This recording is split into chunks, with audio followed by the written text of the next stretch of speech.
নাহমাদুহু ওয়া নুসাল্লি আলা ৰাসূলিহিল কাৰীম আম্মা বা'দ। সম্মানিত সামিনে কেৰাম, আমাৰ এই ইলমি তাহকিকি চেনেলৰ যোগেদি নামাজ সম্পৰ্কে কিছু গুৰুত্বপূৰ্ণ মাসাইলৰ কথা আলোচনা কৰিব বিচাৰিছো। প্ৰথমতেই উইতিৰৰ নামাজৰ সম্পৰ্কে যি ৩ নম্বৰ ৰাকাতত সূৰা ফাতিহা বা হামদ শৰীফ পঢ়াৰ পিছত যিকোনো এটা সূৰা পঢ়ি ৰুকুত যোৱাৰ আগে আগে দুআ কুনুত পঢ়াটো ওয়াজিব হয়। ফুকাহায়ে আহনাফৰ নজদিক ৰাজেহ দুআ হ'ল আল্লাহুম্মা ইন্না নাস্তাঈনুকা ওয়া নাস্তাগফিৰুকা শেষলৈকে পঢ়াটো সুন্নত হয়। কিন্তু যদি কোনো ব্যক্তিৰ পুৰুষে হওক বা মহিলাই হওক এই দুআটো মনত নাই, তেতিয়াহ'লে সেই ব্যক্তিজনৰ কাৰণে ৰাব্বানা আতিনা ফিদ দুনিয়া হাসানাতাও ওয়া ফিল আখিৰাতি হাসানাতাও ওয়া কিনা আযাবান নাৰ এই দুআটো পঢ়িব। আৰু যদি এই দুআটো মুখস্থ নাথাকে, তেতিয়াহ'লে ৩ বাৰ আল্লাহুম্মা গফিৰলি পঢ়ি ল'ব। কিন্তু মনত ৰাখিব লাগে যে এই দুআ অৰ্থাৎ দুআই কুনুত এই সময়ছোৱাত মুখস্থ কৰাৰ কাৰণে, মনত ৰাখিবৰ কাৰণে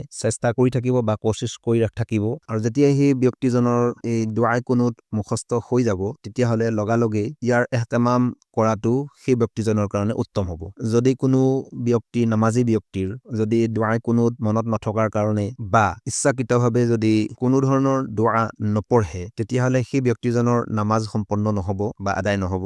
আৰু যদি কোনো ব্যক্তিয়ে ভুলক্ৰমে হওক বা পাহৰি পেলাই দুআ নপঢ়ে, তেতিয়াহ'লে সেই ব্যক্তিজনৰ কাৰণে নামাজৰ সিজদাহে সাহু ওয়াজিব হ'ব। গতিকে এনেকুৱা ধৰণৰ সৰু সৰু মাসাইলবিলাকৰ ওপৰত আল্লাহ পাকে আপোনাক মোক সকলোকে আমল কৰাৰ তৌফিক দান কৰক। আসসালামু আলাইকুম ওয়া ৰাহমাতুল্লাহি ওয়া বাৰাকাতুহু।